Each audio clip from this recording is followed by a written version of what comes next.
ओम श्री गणेशाय नमः। श्री शिव महापुराण तृतीय शतरुद्र संहिता 10वां अध्याय।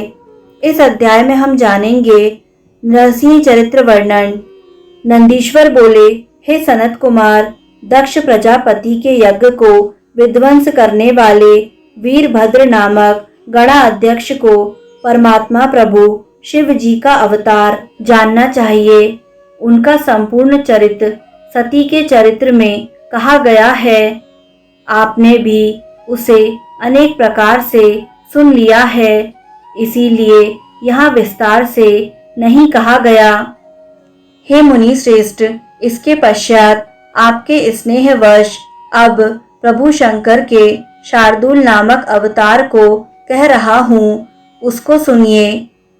भगवान सदाशिव ने देवताओं के कल्याणार्थ जलती हुई अग्नि के समान कांति युक्त अत्यंत अद्भुत शरभ रूप को धारण किया था। हे मुनि सत्तमों, श्रेष्ठ भक्तों के हित साधक अपरिमित शिव अवतार हुए हैं। उनकी संख्या की गणना नहीं की जा सकती है।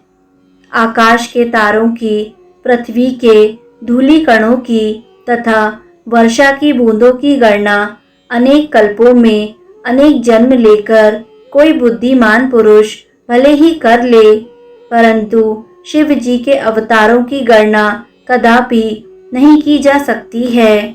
मेरा यह कथन सत्य समझें। फिर भी जैसा मैंने सुना है, अपनी बुद्धि के अनुसार दिव्य तथा परम ऐश्वर्य सूचक उस शरभ चरित्र को कह रहा हूँ। हे मुने, जब आप लोगों द्वारा जय विजय नामक द्वारपालों को शाप दिया गया, तब वे दोनों कश्यप के द्वारा दिति के गर्भ से पुत्र रूप में उत्पन्न हुए। प्रथम हिरण्यकशिपु तथा छोटा भाई महाबली हिरण्याक्ष था। वे दोनों पहले भगवान विष्णु के देवर्षि पार्षद थे, जो आप लोगों से शापित होकर दिति के पुत्र रूप में उत्पन्न हुए। पूर्व काल में पृथ्वी का उद्धार करने हेतु ब्रह्मा जी द्वारा प्रार्थना किए जाने पर भगवान विष्णु ने वाराह रूप धारण कर हिरण्याक्ष का वध किया। हे मुने, अपने प्राणों के समान प्रिय उस वीर भाई को मारा गया सुनकर हिरण्यकशिपु ने विष्णु पर अत्यधिक क्रोध किया। तत्पश्चात हिरण्यकशिपु ने 10,000 वर्ष तक तप करके संतुष्ट हुए ब्रह्मा जी से यह वरदान प्राप्त किया कि आपकी सृष्टि में कोई भी मुझे न मार सके। वह हिरण्यकशिपु शोणितपुर नामक पुर में जाकर चारों तरफ से देवताओं को बुलाकर त्रिलोकी को अपने वश में करके निष्कंटक राज्य करने लगा। हे मुने, सभी धर्मों को नष्ट करने वाला तथा ब्राह्मणों को पीड़ित करने वाला पापी हिरण्यकशिपु देवताओं तथा ऋषियों को सताने लगा।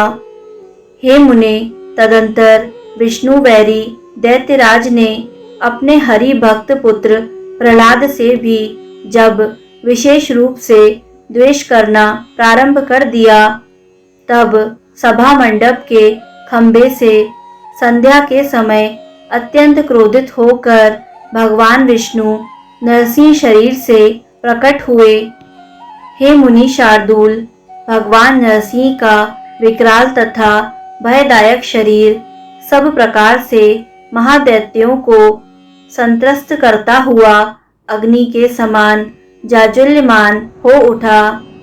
नरसिंह ने उसी क्षण सभी दैत्यों का संहार कर डाला और तब दैत्यों के संहार को देखकर हिरण्यकशिपु ने उनसे अत्यंत भयानक युद्ध किया।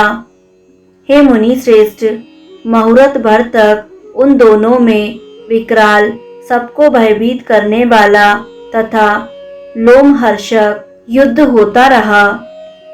सायंकाल होने पर लक्ष्मीपति देवेश नरसिंह ने आकाश में स्थित देवताओं के देखते देखते हिरण्यकशिपु को दहली पर खींच लिया और अपनी गोद में उसे लेकर नखों से शीघ्र ही स्वर्ग निवासियों के समक्ष उसका उदर विदीर्ण कर मार डाला।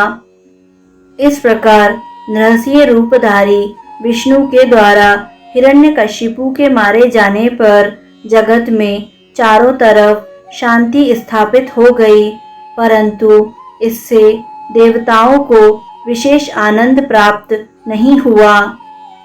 देवताओं की दुंदुभियां बजने लगीं।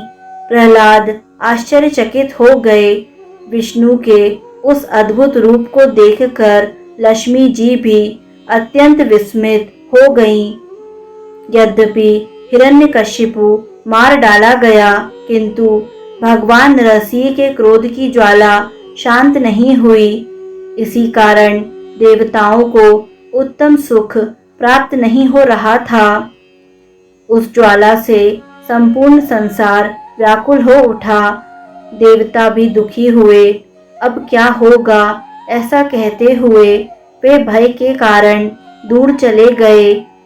नरसिंह के क्रोध से उत्पन्न ज्वाला से व्याकुल हुए ब्रह्मा आदि ने उस ज्वाला की शांति हेतु प्रहलाद को श्री हरि के पास भेजा। सभी ने मिलकर जब प्रार्थना की, तब प्रहलाद वहां गए।